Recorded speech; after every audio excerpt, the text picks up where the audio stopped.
chegou a hora da entrevista do dia com Denise Campos de Toledo.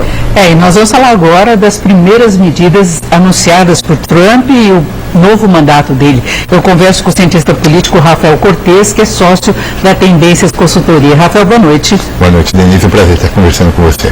Bom, Trump falou muito, primeiro oficialmente, durante a posse, e depois uma conversa mais informal, exatamente naquele local do Capitólio que teve a invasão da outra vez. Ele foi bastante hostil com relação a Biden, como se Biden tivesse deixado terra arrasada, e confirmou algumas medidas que já geraram polêmica antes. Canal do Panamá, por exemplo, mudar o nome do Golfo do México para Golfo da América, a firmeza com que ele pretende tratar essa coisa da migração, principalmente a fronteira sul com relação ao México.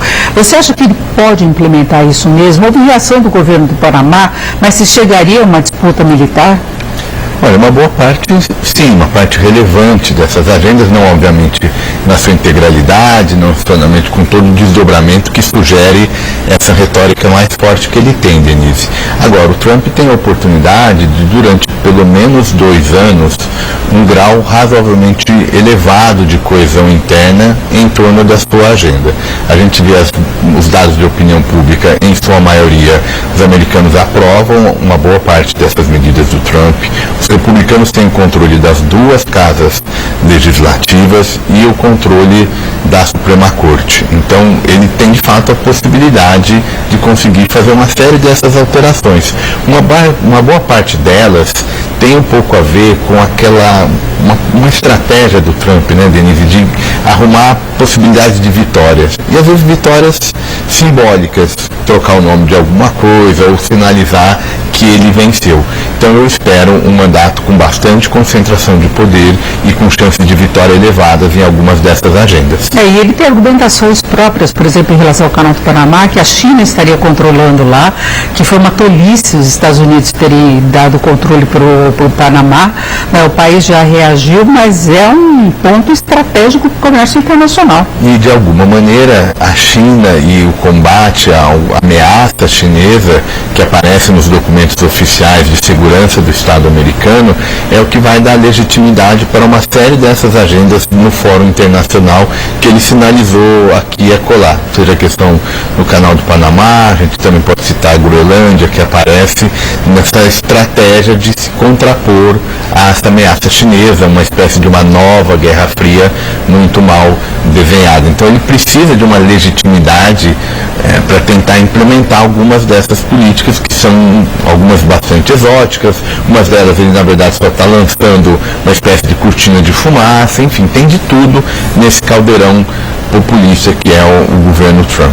Agora, mesmo em relação à China, ele tem algumas incoerências, né? Ele defendeu a volta do TikTok, que era uma grande preocupação até do governo Biden, que é uma forma de a China ter acesso a dados pessoais da população dos Estados Unidos, mas ele teve muito sucesso nas redes sociais. E ele falou com Xi Jinping a semana passada, e tem a questão dele defender muito a liberdade de expressão, a volta da liberdade de expressão. Ele não quer qualquer controle das redes sociais, inclusive os líderes aí de Big Techs, principalmente Elon Musk, que vai fazer parte do governo, estava lá presente e comemorou muito quando ele falou que vai colocar a bandeira americana em Marte. Né? É uma coalizão muito ampla, né, que deu essa vitória ao Trump, e quando a gente começa a olhar um pouco mais de próximo as políticas, os sinais, dá para perceber algumas contradições, além dessas que você citou em relação ao TikTok. A gente pode pensar também em relação à imigração. Uma parte dos conservadores querem uma postura bem radical do governo Trump no controle imigratório. Uma outra parte, associada às Big Techs, é um pouco mais suave, até porque essa força de trabalho alimenta uma boa parte do chamado Vale do Silício nos Estados Unidos. Então, administrar essas contradições é que vai ser o trabalho político que o Trump vai ter para fazer valer essa janela de oportunidades que ele tem de muito poder concentrado. Se conseguir manter isso ao longo do tempo, há realmente a tendência de termos mudanças mais fortes, não só na política doméstica americana, mas pensando também na agenda geopolítica, obviamente essa mais complexa, então não deve acontecer nada muito radical no curto prazo, mas são fenômenos que vão levando tempo para acontecer. Agora, fica um temor de retrocessos da agenda global, principalmente em relação ambiental. Ele falou que os Estados Unidos vão voltar a ser os maiores produtores de petróleo e de gás também. Ele estimulou, ele falou que por aí haverá controle da inflação pelo fornecimento de energia que os Estados Unidos vão liberar. Tem aí uma certa incoerência, porque ele quer estimular a indústria automobilística tradicional. Elon Musk tem os carros elétricos. É um dos pontos aí que são colocados também, inclusive quando se fala da Groenlândia, dele explorar, seria exatamente para as baterias, entre outras questões, para as baterias dos carros elétricos, né? Mas ele falou que larga a agenda global climática. Né? E a tendência é que isso aconteça mesmo, né? Os Estados Unidos unilateralmente pode se desvincular de uma série de acordos que eles desenharam lá atrás. A gente já assistiu isso na primeira administração Trump, então a tendência é que de fato vá nessa direção. A questão energética, ela é central, Denise, porque ela toca no ponto que você mencionou, inflação.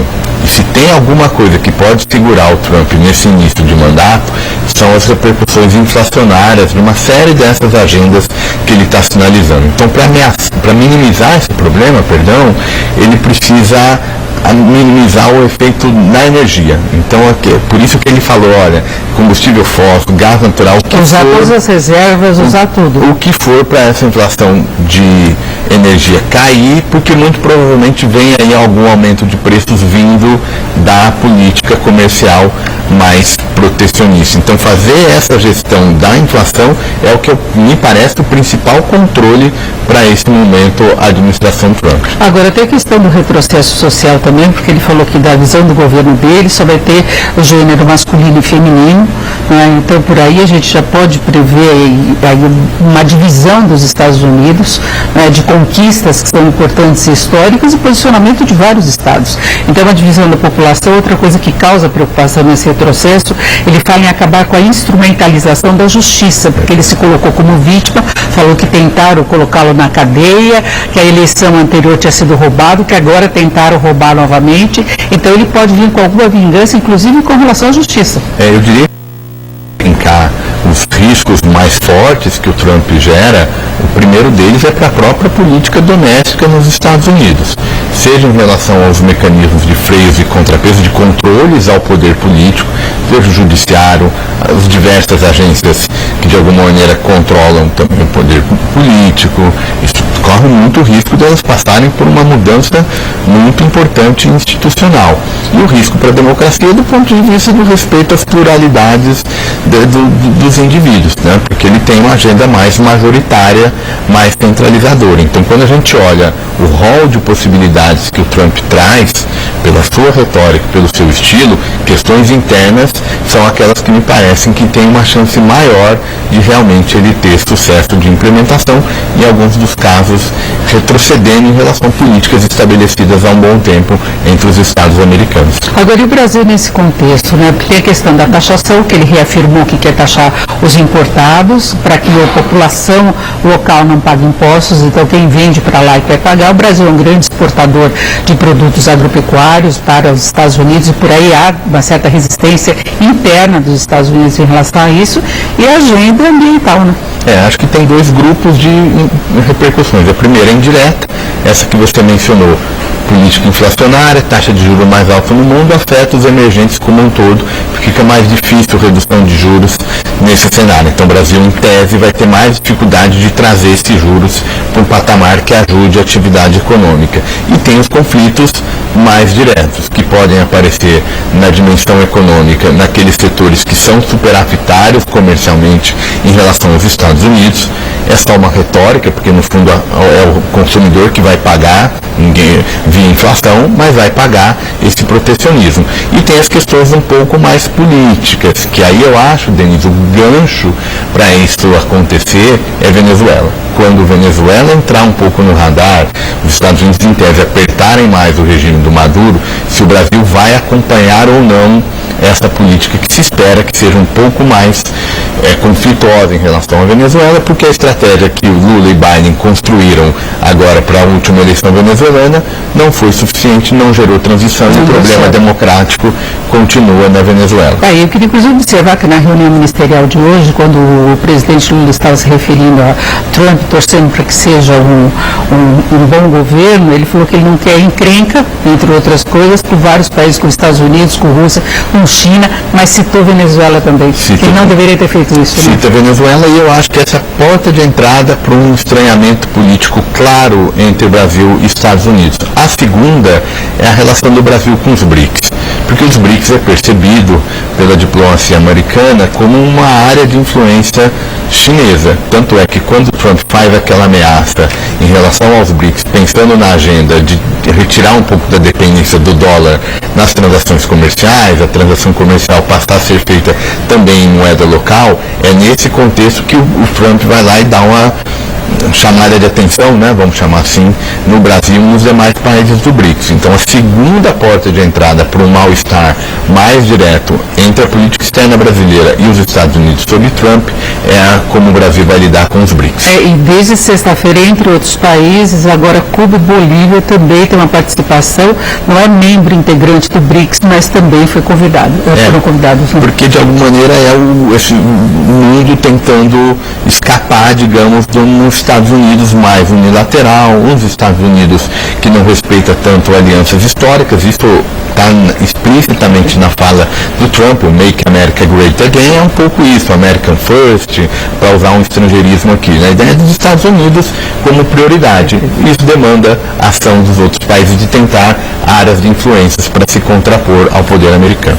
Eu agradeço muito a presença do cientista político Rafael Cortes, que é sócio da Tendências Consultoria. Rafael, muito obrigado, uma boa noite. Eu que agradeço. Boa noite, Denise.